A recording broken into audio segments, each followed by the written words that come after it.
দর্শক, তাপমাত্রার ক্রমশ নিম্ন পর্যায়ে নামার ফলে ঢাকার জনজীবনে নাজেহাল অবস্থা সৃষ্টি হয়েছে। কনকনে ঠান্ডা এবং শৈত্যপ্রবাহে সকল শ্রেণী পেশার মানুষের জনজীবনে নাজেহাল অবস্থা তৈরি হয়েছে। বর্তমানে ঢাকার যে তাপমাত্রা রয়েছে সে তাপমাত্রা হচ্ছে 13 ডিগ্রি সেলসিয়াস, যার ফলে সাধারণ মানুষের কর্মস্থলে যেতেও সমস্যা হচ্ছে এবং সবচেয়ে বেশি ঝুঁকিপূর্ণতে রয়েছে শিশুরা।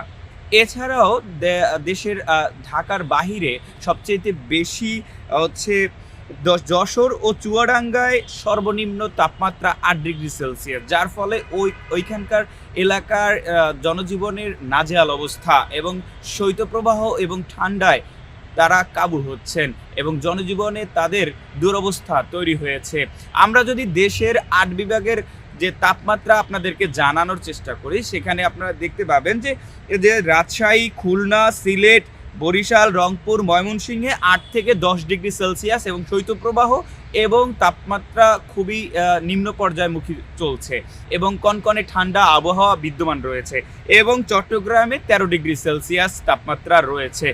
দর্শক, রংপুরে গত 3 দিনে 103 জনের মৃত্যু হয়েছে। অতিরিক্ত ঠান্ডাজনিত রোগে এই মৃত্যু ঘটেছে বলেই জানিয়েছেন চিকিৎসকরা। বিভিন্ন ঠান্ডাজনিত রোগে আক্রান্ত হচ্ছে শিশু এবং বৃদ্ধ এবং বৃদ্ধারা।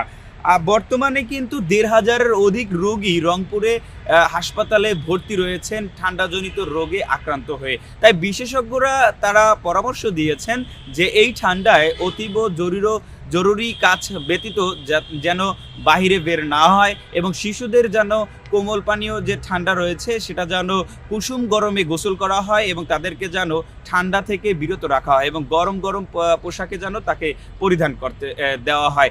এই ছিল আমার সর্বশেষ তাপমাত্রার খবর। হোসাইন সিপাহী, সময়ের কণ্ঠস্বর, ঢাকা।